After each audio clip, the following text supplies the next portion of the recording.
it's hard for me to say, yeah, I'm in recovery when I'm secretly abusing food and relationships and money and gambling, right? I had 7 cosmetic surgeries in 3 different countries attempting to change my body. I solemnly swear that I will tell the truth, the whole truth, and nothing but the truth. So help me God. Hi everyone, Ron here from The Truth About Addiction.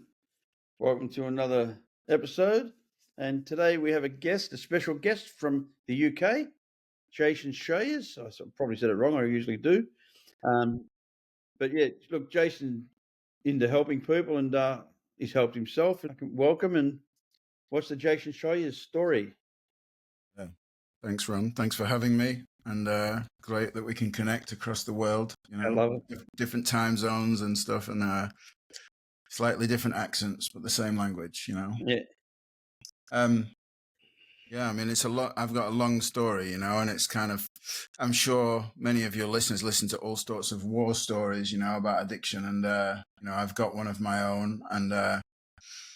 But I think what's important about it is like the before, the after, and the function of it more than the details, the time I spent in jail or the time I spent as a heroin addict or, like how many people I beat up or didn't or whatever, I'm not into that, it's not my thing. The truth is that, for me, addiction was like you, a comfort, a soothing mechanism. As a child, I lost my dad. He was killed in an accident. He just went out and never came back. That was what happened. And as a small child, just 5 years old, as resilient and clever and smart as we are at finding comfort, I found food as a comforting mechanism for that loss, for that grief. And that just turned up from more chaos, from chaos to more chaos, from being ballooning and massively overweight and being classed as a problem child. I was then started stealing money and committing crime, before I was 10 years old. And then I was put into the psychiatric system. I was forced medicated at 10 years old for depression. So I was put on medication. And from there, it just all went completely, into more crime, into more chaos. I became a heroin addict when I was just a teenager. And it just made sense because I already knew how to commit crime and make money, so it just made sense to commit more crime to get drugs, so I just went full on into that world. My life, so in social acceptability terms, fell apart. My mum didn't know what to do with me. They kicked me out. I ended up in jail and psychiatric institutions and stuff. Just all as an escape. Things that are significant that I remember is like the very first time I took heroin was the first drug I ever took. I didn't go through a traditional process of getting into alcohol, then smoking cannabis, then taking weed. It was like I just found heroin.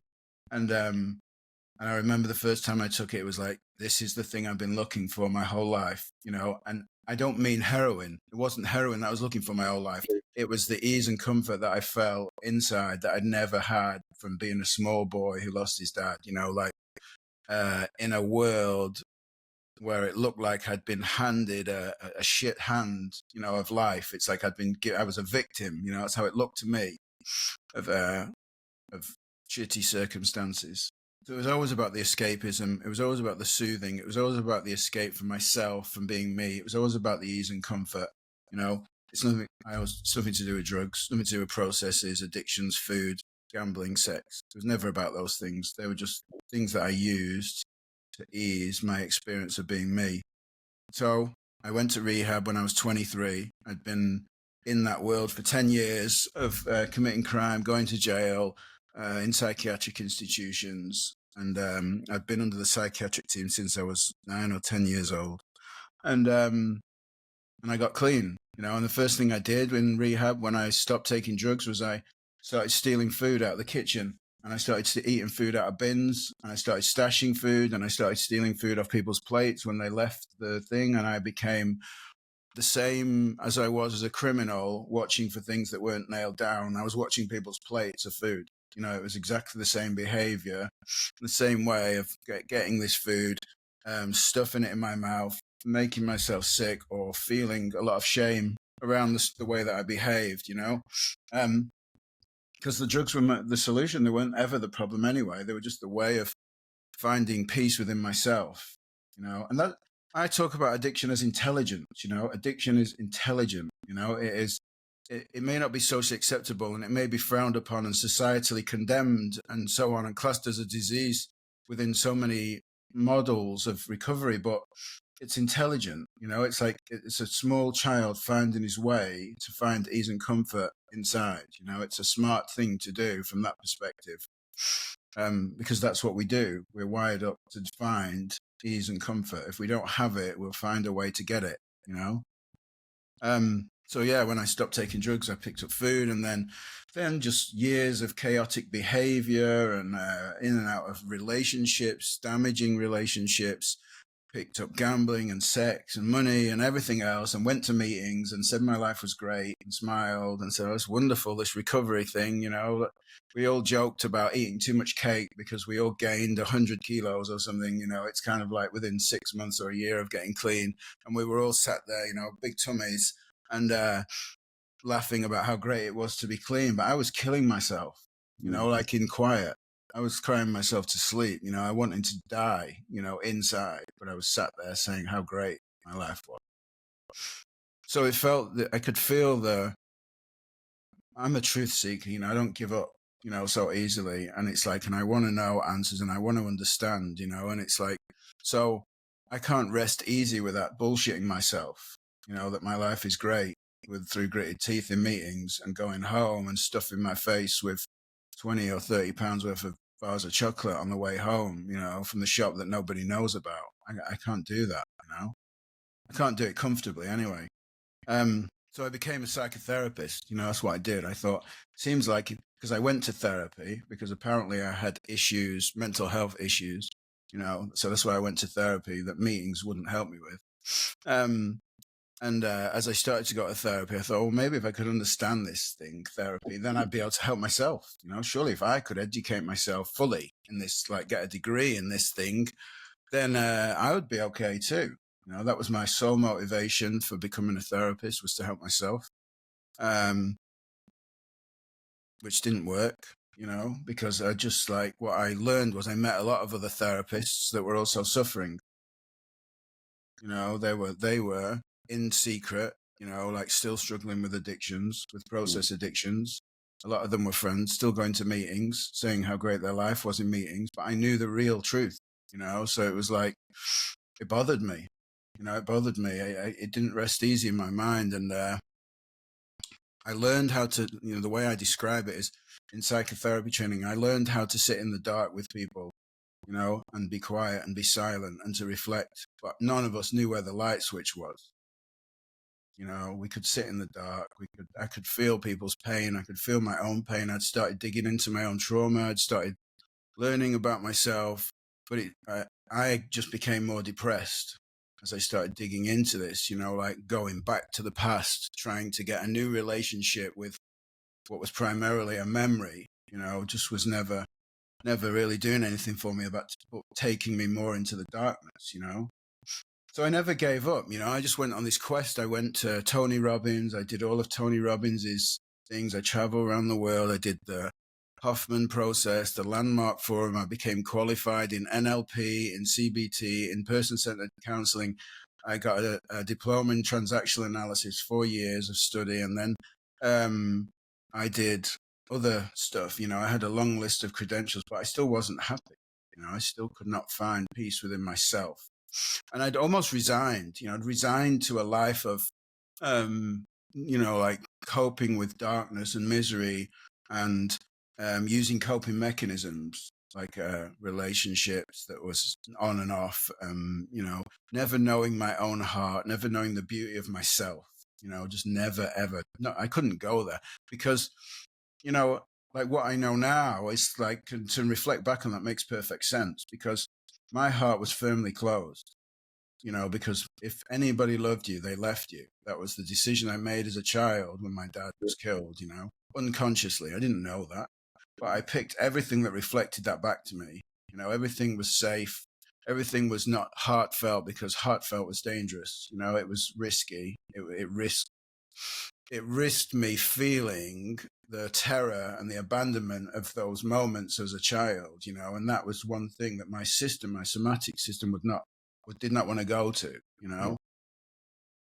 So life as it does brought me on this journey, you know. Life is a beautiful mirror, you know, that reflects back to us everything that's wounded within ourselves on a consistent basis, you know, like every single day. It will do that for us, life, you know, through people, through situations that don't go our way, through things that don't work out, you know. It will highlight our wounds. It will show us the places to look within ourselves, you know, which it did. And I kept looking. I never gave up, you know, until I had you could call it a spiritual awakening. I mean, I spent 22 years in 12 steps calling myself an addict. I don't believe that's true now, you know, because I had this realization that I just adopted a new belief system as a way of coping with my experience, you know, and there was always something in me that said, there must be a place in you that's okay. There must be. There must be a place in you that's, and by okay, I don't mean just okay. I mean absolutely fucking perfect, untouched, undamaged, unbroken, unscratched. Can't be. You know, it's like, look at everything that you've got through in your life. You know, look at all the things that have happened, all the times in jail, all the crimes committed, all the chaos, all the homelessness, the living on the streets, all these things, you know, and you're still here. It's kind of like, what is that? You know, what is the motivation underneath all that stuff within all of us, you know, that keeps us here? So I started looking in that direction, being curious about something deep within myself, you know, that was true, that had always been true. And I had an experience, you know, I had an experience over 2 days where I just saw that, like, I'd spent my whole life in this full of belief, just full of so much belief in being a victim for a long time, belief in being a survivor for a long time, because that was the new adopted language. But I realized that both of them was on behalf of something that happened, you know, like I was playing a role in relation to an event, you know, survivor or victim were both in relation to the event of the loss of my child in my childhood. And I realized that I was neither. I was not a survivor and I was not a victim. Something had happened in my life and it was tragic, and that was it. It was over. You know, it wasn't happening now, today. And I started to think about this, and I started to think, shit, you know, like I am living as a victim of my own mind on a daily basis. You know, I am trapped by my own creation, and I call it the movie playing in my own mind, where I played the lead character. You know, it's like every single day I was getting up and I was identifying with that character in that movie in my own mind. And I was feeling and responding in the present day to everything that had happened before. And none of it was happening now. It wasn't happening now. It was not happening anymore. It had gone long ago. And all this story is in my book, that's upcoming book, which is called The Infinite Recovery Project. It should be released this year. But that realization freed me completely from myself. You know, it was literally like in 12 steps, you may have heard this, you know, many people talk, oh, what's a spiritual awakening? You know, having had a spiritual awakening as a result of these steps. So it means I have to do this work to get this thing called an awakening. And like, it's just a very head level understanding, you know, everybody wants to work it out, because as men, we're very practical in the mind. We're great at spreadsheets and numbers and how much money have you given me? We can do that really quickly. You know, it's kind of like, we want to use the same part of our brain to calculate what a spiritual awakening is. You know, and it doesn't work that way. You have to come out of that part of your head and go into your heart and feel and know yourself. And it's like, and I had that experience where I was looking around. This was about 7 years ago. I'm 30 years now in recovery, whatever you want to call it, clean, you know, whatever that word is. But 7 years ago, it changed. It was transformational. You know, it changed to the point where I, after 22 years, just stopped going to meetings. I just said, that's it. I'm not an addict anymore. I'm just free. I'm just okay. And I was really fascinated by this relational experience, the relationship to myself, you know, and how I perceived myself in the world. And the best way I can describe this, it was like I had worn yellow glasses my whole life, and I had told you everything was yellow, and I just took them off. I just took the glasses off and it was no longer yellow anymore. You know, it's like I realized that I was watching my life through the perception of my own mind, you know, and realized that nothing is happening. In truth, I mean, I've looked into this a lot more and I've been on a lot of journeys, you know, in more recent years to see that like nothing is really happening outside of me. Nothing outside of me can affect me. Nothing outside of me can make me happy or sad. Nothing, no amount of things that I can get, status, money, relationships, weight loss, all the things that I told myself for years while I was in those meeting rooms saying, oh, when I get this, I'll be okay. When I get that, I'll be okay. When I lose the weight, I'll be okay. When I stop compulsive eating, I'll be okay. When I stop compulsively having sex, I'll be okay. There was times when I went to 5 different anonymous fellowships for all my different addictions, you know, and it's like, it doesn't happen that way around. When I find peace within myself, I stop needing support outside myself. So all my therapy processing changed, you know, that's why I call myself a coach, because I thought I don't really do traditional therapy. But I worked more into the somatic world. I started feeling into this, you know, terror and tension within my body. You know, I started doing somatic investigations, which has been very influential in my journey of connecting to myself and seeing how much the trauma really shows up in my life from an unconscious place and controls me.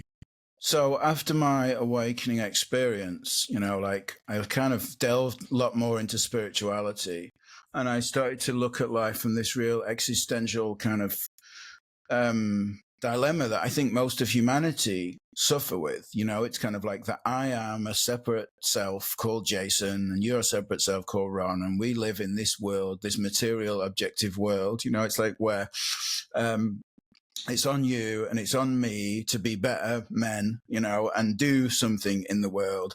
And the more we do, the better we get. The more money we make, the bigger house we get, you know, like the more people we help, whatever you want to slot into that, even spiritual stuff, the more people we help, the better we become and the further we're elevated in this objective world. You know, it's kind of like, and to put it simply, I just saw that is all complete bullshit. You know, it's kind of like that is not our measure of men. That's not a measure of human beings. You know, it's like that we're all equally valuable and all equally beautiful, regardless of what we do. You know, and so this existential dilemma had like forced me into this complete, what you might call, you know, philosophical kind of reflection on life. What's really going on here? Like, who am I? Who am I really? You know, like the bigger question, who am I? Not just like, I'm Jason, I'm a dad, I've got 2 kids and I've got a job and stuff. Not that stuff, you know, but like beyond that. Because I wasn't that when I was born. That was given to me. It was learned. It was, you know, all the things I'd realized. So I started going backwards and going, so what's really mine? Like, who am I? That's what's really mine. You know, what's mine and what's conditioned. Looked at all the conditioning of trauma, all the influence, all the impact of societal belief, religious belief, familial belief, you know, like the responses to trauma, how my mum coped with the loss of my dad, what happened in my life, how that psychiatric input and system, you know, what it made me think about myself, you know, all the labels. I had 15 different psychiatric diagnoses, you know, it's kind of like, and I was fucked apparently, you know, it's like never make it, never be free, never, you know, always have mental health struggles and so on. I went deeply into that spiritual kind of pursuit and understanding of like what is really happening to us as human beings, you know, and what is addiction? You know, addiction is a function, you know, it's just a function of finding peace from ourselves, you know, of like if I play a character in a scary movie in my own mind, you know, that's full of chaos and darkness and like, you know, skewed perspective about myself as a, you know, an addict with 15 other diagnoses, you know, this stuff that was stuck in my body, you know, these reactions to life, to people, to everything that was all childhood based responses to adversity, you know. And that's where I am now, really. I'm on that journey, I'm still on that journey, that beautiful journey where I feel very tender and very heartfelt in my life. And I've opened my heart to love. Children do that for me. My partner does that for me. She forces me to look inwardly to myself, to my heart, to open my heart, to receive love. Because the biggest difficult thing for me was to receive, because receiving was risky, it meant my heart the walls had to come down around my heart, and I had to, instead of being this tough guy who'd been to jail, I had to become this soft guy with an open heart that was vulnerable and tender, And I think that's when I work with men, that's one of the biggest things. It's like, oh no, you can't do that. It's not safe. It's not, the world is not safe. You have to shield your heart from the world. There's so much more I could say, but I don't know. I'd love to tell me what you're hearing or what's interesting. It's really, I like a lot of what you're saying because I've been doing this stuff for 43 years. And I too came into a 12-step program. I was told that I was an addict. And before that, I was put on psych drugs because I was told that I was a schizophrenic psychopath. Yeah. At 16, I was told I got arrested for having a shootout with the police, and they put me in Pentridge in prison. That's the men's prison. I was only 17. I was 17. I went to a men's prison, and they put. I was 5'7". Oh shit, 7 stone 7. Like a little skinny kid. And they put me on a psych drug so they could control me. Like, come on, that was my first drug. And I 1971, and of course, because I'm on a drug, who do you think I'm going to attract? The drug addict. He's like, man, don't swallow your pills tonight. Bring them back to the cells, we'll see what they are.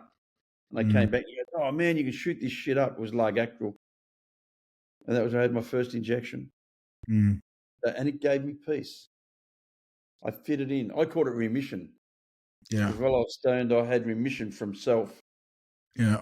Because a lot of what you were saying for me is relatable. I grew up in a very traumatic life. My dad was a gangster. My father used to physically abuse my mother, sexually abuse my stepsister, and he'd punch up his own brothers. He'd punch up his brothers' wives. He was just a really violent, hectic man. I shot my first man with him when I was 16. He abused me because I shot him in the leg and didn't kill him. You fucking coward. You don't shoot him in the legs. They come back. He was just a complete psychopath. I always say, I never met the devil, but I think I met his brother. That was my father. I spent a lot of years in jail. And I don't say that as a boast. I'm actually ashamed to say I spent so many years in jail. It tells you I wasn't good at what I did. A lot of stuff you talked about, there's a lot more to me than Ron the addict.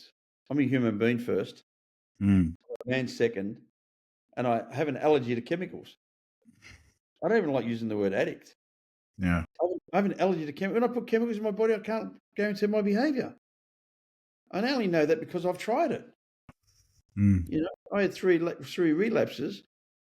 I had 10 months clean, and then I thought I could drink alcohol. I had a couple of beers, took a couple of pills, stole a car, crashed the car. The police came. I stole the police car, and I was on my way to do an armed robbery in the stolen car to get some heroin because I like heroin. Yeah.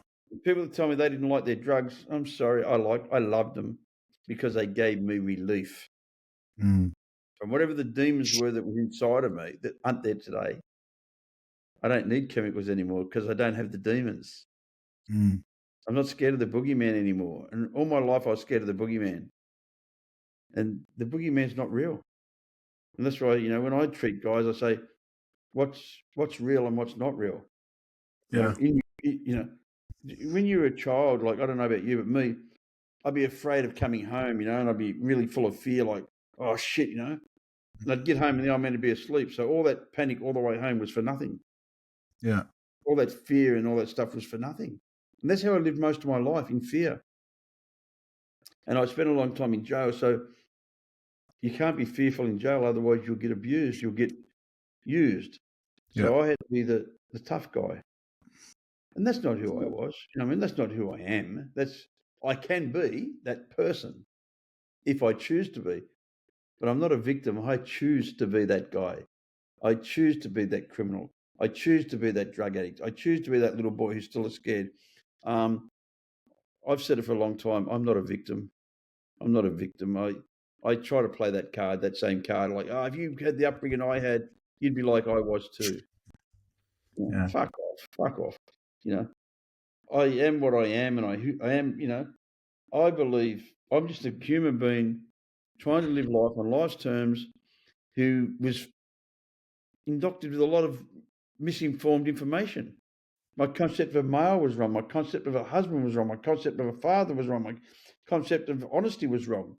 All the tools that I was given as a child were wrong.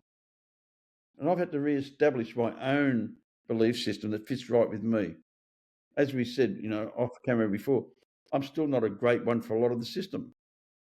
But I believe in trying to not harm people.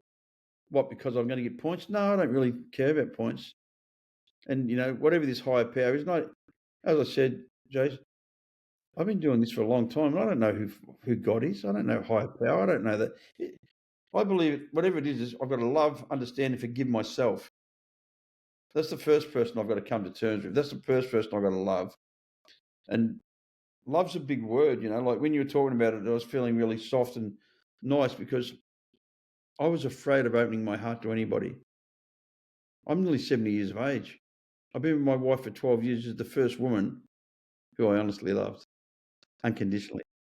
This is the first woman that I've trusted. This is the first woman that we chose to have children, and we organised to have children. The other ones, they fell pregnant, you married them, or they fell pregnant, and you know, like, nah. It was just, and the different addictions that we used to change the way we felt, because mine was gambling. I could stop that pretty easy because I don't like losing money. Crime, I couldn't stop. I couldn't stop crime. I went back to prison at 16 years clean. It was fucking horrific. And that's when I had my spiritual awakening. And what that was I had time to look inside myself, because all my external things were taken away from me. My sex, my criminality, my fucking, you know, because I was a career criminal my whole life. You know, my first conviction, I was 12 years of age. And it wasn't sort of stealing out of a car. It was a major break and enter, you know, and my whole life was criminality. So when I got clean, I stopped using drugs, but I didn't stop doing crime. You know, so when I sat in the cell, I went inside. I had everything on the outside. I was a multi-millionaire when I got arrested. You know, I wasn't a street dealing junkie. You know, I was a drug importer, and you know, we brought in lots of kilos of drugs and all that fucking bullshit. I don't say that with any boasting whatsoever. I'm not proud of it. It's just my story. The same as you. We can only tell it how it is. You know. Do I feel shame? No. Do I wish I hadn't have done it? Yeah. You know, can I change it? No. Can I not do it again? Yes. You know, it's just simple stuff with me. It's like, it is what it is, you know. Osher used to say it a lot. You know, I went to sannyasins, you know, back in the very early 90s. I went over to Pune and sat with the sannyasins and listened to his teachings. He'd passed by then, and Therese and Virginia were there, and Sheila and that, you know. And I really liked it. It is what it is. Yeah. It just is what it is. Don't fucking look into everything. You don't have to pull everything apart. Just, it is what it is. It's like, it's not a big deal. Are you okay with it? Yes. Keep doing it. Are you okay with it? No. Stop doing it. What is your truth? You know, that's why I called my company The Truth About Addiction. The only thing that's truth about addiction is that it sucks. Until you find out what you said is, I love what you said about at peace with myself. Nothing worse than waking up in the morning in turmoil.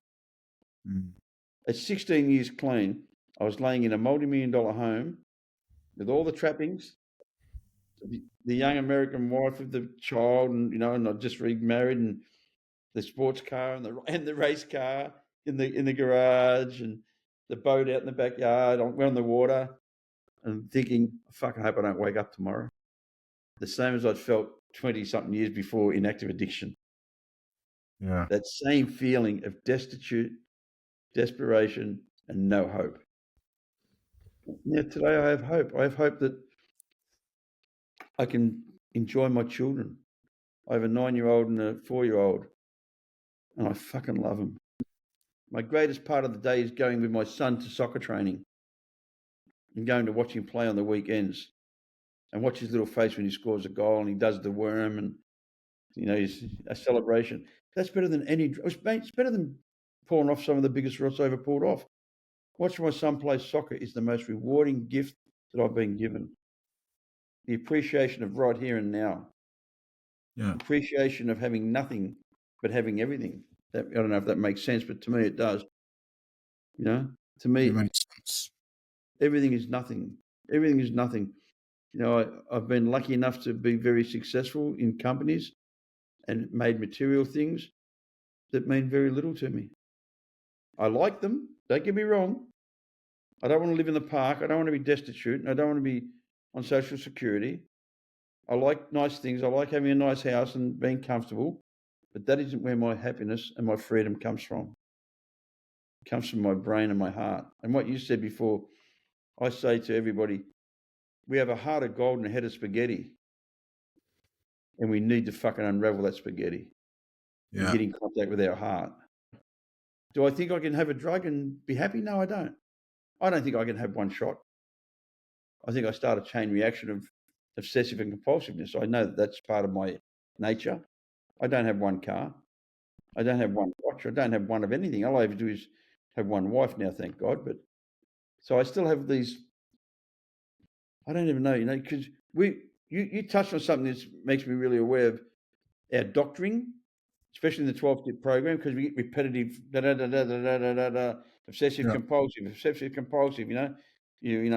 too many, 1,000's never enough, and all that stuff, I noticed you got a tattoo on your neck of the NA symbol. Yeah, I have somewhere, yeah. Yeah. And you know what the really funny part is? I have a charcoal drawing that has Jesus Christ with that same symbol on his neck, the same place you've got it. Oh, wow. I've got it on the back of my neck, the same symbol. Yeah. It's just something that's there. And but yeah, man, look, do I believe 12-step programs work? Yeah, I do. Do I believe they're the only way? No, I don't. Not for a minute. They worked for me. They were good for me. But I believe it's a lot deeper than that. I believe there's a lot more to what I call recovery than not using drugs. I believe it's so much more. Yeah.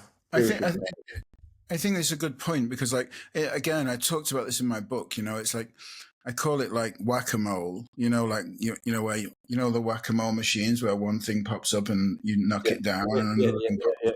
It's like that because, most people that I know and over the years of being in 12 steps had similar experience. Was like they would put down drugs and their life would get better.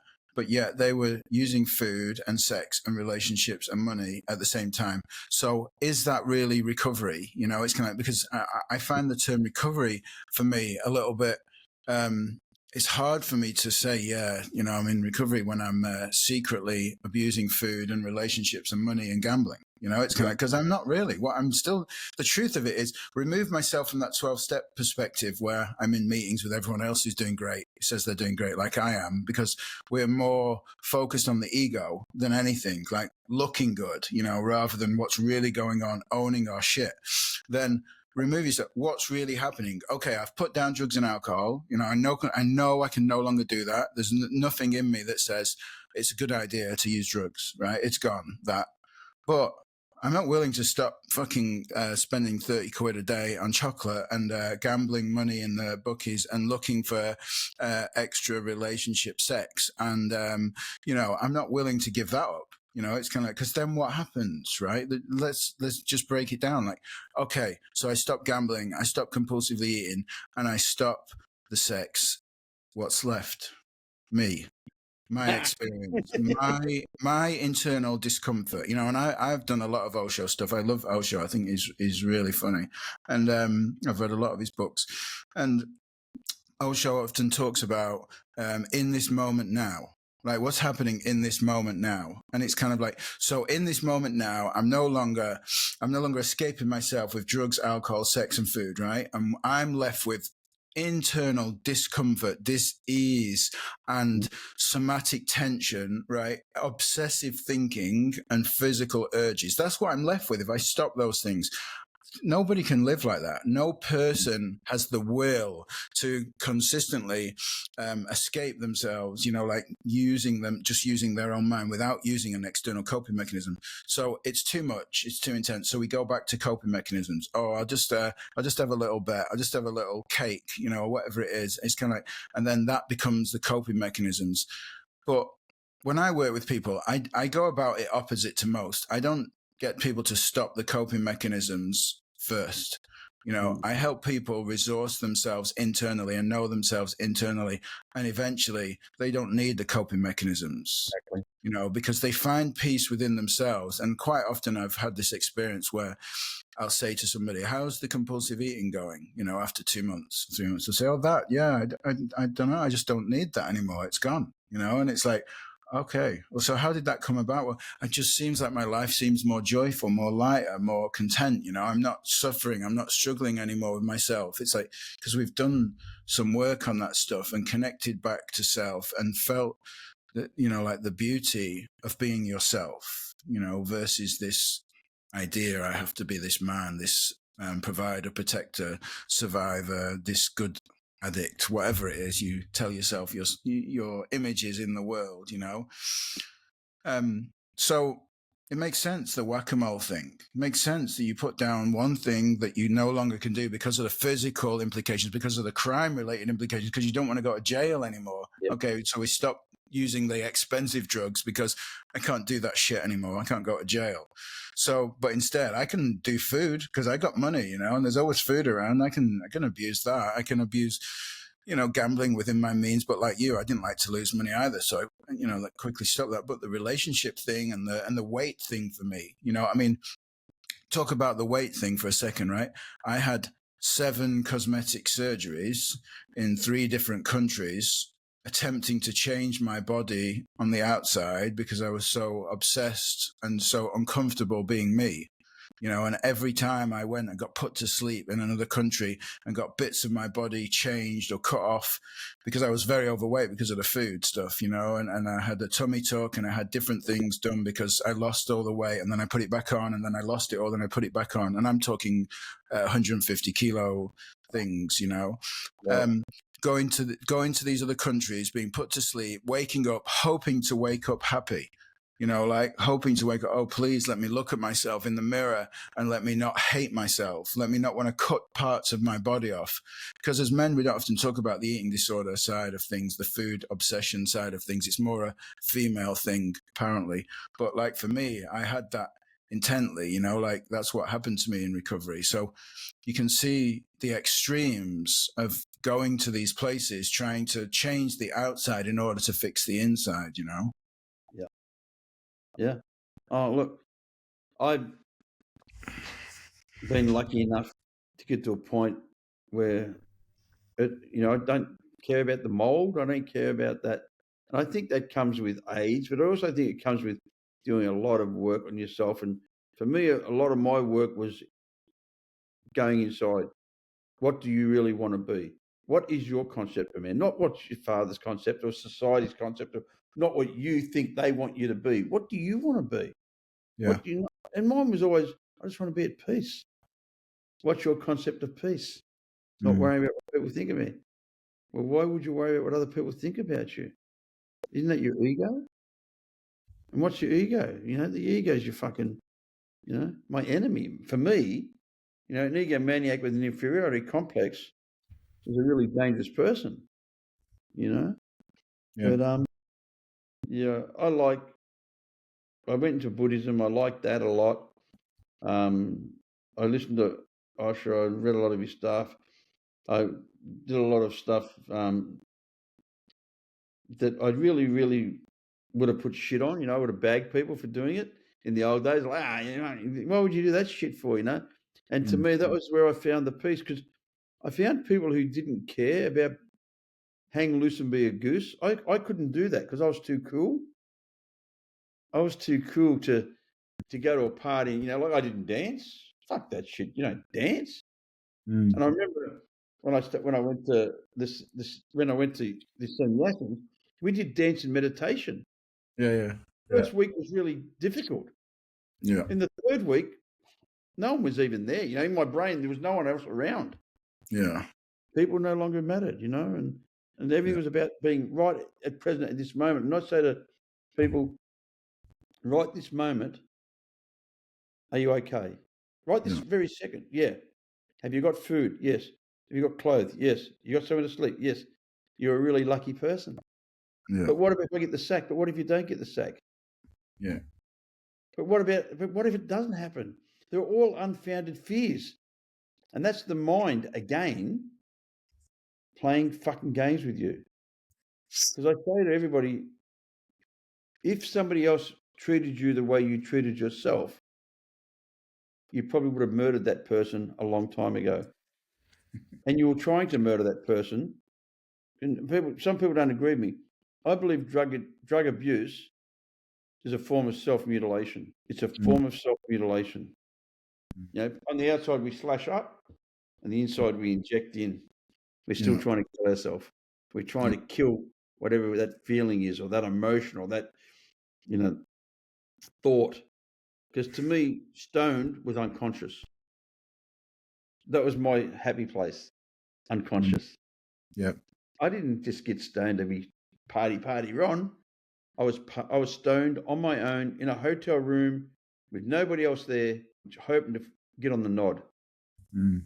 And sometimes it got to a point with me, there wasn't enough drugs to get on the nod because I could no longer provide for myself. I could no longer make enough money to get enough drug. And you know yourself, what we're trying to do is change the inside by the outside again, and nothing. What's your book called? Sorry, It's called the Infinite Recovery Project. Let me know when it comes out, please. I will do. Yeah. The Infinite Recovery Project. Yeah. Project. Yeah, cool. Yeah, right. That's cool. I'll chase that up. I love reading. I'm obsessed. I wrote my own book. I published it last year. Here's a kid who couldn't read or write. I couldn't read or write it when I went to prison. Yeah. I learned to read and write in jail, and now I'm a published author, and I'm writing another book at the moment. This getting clean stuff. People say to me, "Oh, you get bored." I don't know how the fuck you get bored. I haven't got time to get bored. I haven't got time to use. That's why we do nothing when we're using. Because our whole life revolves around getting and using drugs. I know that's a cliche from the 12-step program, but it was true. Yeah. It didn't matter about money. Nothing was about money. When I got some money, I calculated that into drugs. How many grams or how many ounces will that buy? Yeah. It had nothing to do with money. Yeah. Money was I could score an ounce of heroin and not have enough money to buy a packet of cigarettes. Yeah. I could walk all the way to the dealer's place, which could be 10 miles, rather than get on the bus. I didn't have enough money for the bus, but I had enough money to score. Yeah. So, it's such a beautiful thing, recovery. And I'm really, really pleased that you've come on the program, because people say to me, "Oh, I don't do meetings," or "I don't this." I said, "Mate, this is called The Truth About Addiction. It's not a 12-step program or this or that or whatever. I don't care if you stand on the hill and whistle up your bum, and as long as you're staying clean and it's working for you, other people might go, 'Oh God, I'm going to try whistling up my butt. It might work for me.'" Yeah. I'm sick and tired of everybody trying to put everybody in pigeonholes. And the 12-step programs are pretty good at that. If you learn, you'll pick up. Yeah.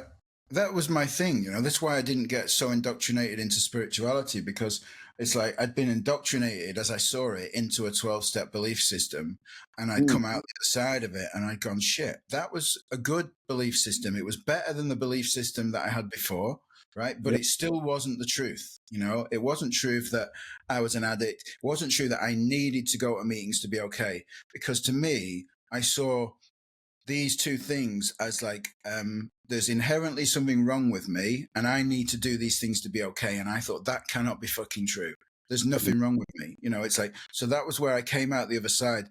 But then when I got into the spiritual circles like Osho and non-duality and Kashmiri Shaivism and other Eastern yogic and kind of tantric traditions and stuff, it was like I was already on the lookout for that. People trying to suck me in. This is the way, the only way, the best way, the right way. It's kind of, so I was like a no to all of that, but I was yes to bits of all of it, yes to bits, the beauty of the fellowship that happens in the 12 steps and the camaraderie and the people and the support, fucking saving people's lives. That's amazing. I'm a no to the belief that I'm an addict and that I need to do something else to be okay. I still have my friends are still in the 12 steps, and I love them no less, it's like, but I don't want to go to meetings, it's like just not, doesn't appeal to me in the slightest, My best friend that I got clean with, I used with, and he's been clean the whole time. He's a really funny bugger. He might do 1 or 2 12-step meetings a year. And when I say to him, why don't you go to meetings? He goes, I don't want to be around all them fucking losers. He's quite, he goes, they're 5 or 10 years clean and they're still on Social Security, whinging about having no fucking money. I don't want to go there. He's a successful businessman. Yeah. I have a lot of people that, I put them on the path of recovery, and 15 years later, they're happy and they're saying, like, man, I don't need to go to those meetings. I don't want to be around those people. Yeah. And that's okay. I still have great friends in the meetings, but I don't have to go to meetings to stay clean. I don't believe for 1 minute that if I don't go to a meeting, I'm going to pick up. And I don't believe anything can make me pick up unless I choose to. Yeah. I got sentenced to 18 years jail and I didn't pick up. I've been divorced 4 times. I didn't pick up. I've been bankrupted. I didn't pick up. I've got cancer operation in 48 hours. Yeah. In 48 hours, I'm going under the knife to have a major surgery. Big fucking deal. Big deal. Big deal. So what? Life on life's terms. I still remember what Osher used to say. It is what it is. It is what it is. All I can do is be happy this moment. Right this moment, right now, is all I have. It's a good place to end, to leave people with that, like that right this moment now, that's all there is. And when we're thinking about the future, thinking about the past, it just means we're lost in our own mind. It's really just an alarm clock. If I find myself obsessing about something I did, feeling guilty, or projecting into something that might happen, feeling fearful or anxious, like all that's telling me is I'm a bit lost right now, and all I need to do to free myself from that is come back to now, it's like, and see and be with what is present in my body now. And that doesn't mean that I come back to now, all is wonderful. It might mean I come back to now and there's sadness in my body. I come back to now and there's joy in my body. I come back to now and there's fear in my body. Then feel that, because that's all we try to do is escape from the present moment. It's like life is not happening at any future time. It's just happening now, Yeah, 100%. I couldn't agree more that, if I get out of today, I get full of anxiety and fear. If I go into yesterday, I get full of anger and resentment. So, come on. I love what you said. It's an alarm clock. That's nice. I love that idea. That's a good thing because, I'm a human being. I will never be anything but a human being. And I'm a male.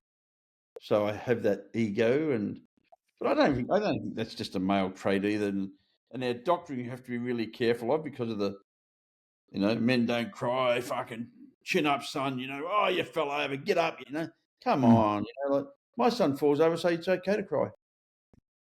Yeah. For a little while. Now get up and go back and train, go back on the field and play your game, He got hurt on the weekend, a kid stopped his arm and he come off the field, he had a little, Dad, I said, yeah, you're right, mate. And then after about 3 minutes, he goes, I got to go back on, my friends, my mates need me on the field. And I was just so proud, like, yeah, your mates need you on the field. Because my boy's a pretty good little footballer. He's a good soccer player, mate. He tells me he's going to be the first billionaire soccer player. Yeah. And he'll buy me a Pagani when he's rich.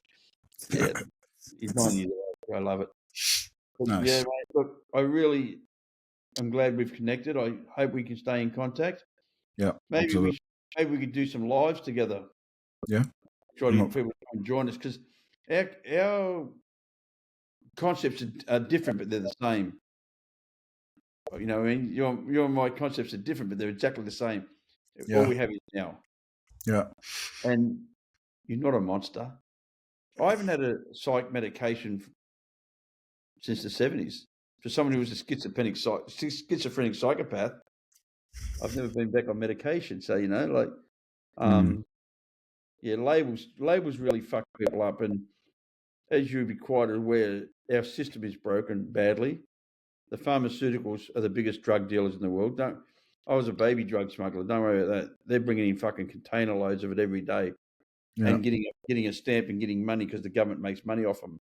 Yeah. They're killing more people than anybody will ever kill. But anyway, that's the political bullshit which I don't get involved in. But yeah, I look forward to your book coming out. Yeah. Please let us know. Will do. And once it's published, let me know and I'll put it on the page for you. Okay. Awesome. Because mate, it's about supporting each other. For sure. We're all rowing the same boat. Yeah. That's the truth. That's the truth of the matter, Yeah. And so right now you do one-on-one counselling or? Yeah, I do some one-on-one stuff. I do some group stuff. I do some relationship stuff and a lot of addiction-related work, really. Trauma has been, big emphasis on trauma and addiction lately, in the last few years, which has been, because that's been my own journey. It feels like a constant evolution of myself and knowing myself, which then translates into how I work with people and what I work with, We're not all tied with the same brush. But Jason, I really appreciate you coming on to The Truth About Addiction, mate. We'll catch up and we'll keep going and we'll just keep soldering on. Yeah. I'd love to hear from you, so send me an email anytime. I solemnly swear that I will tell the truth, the whole truth, and nothing but the truth. So help me God.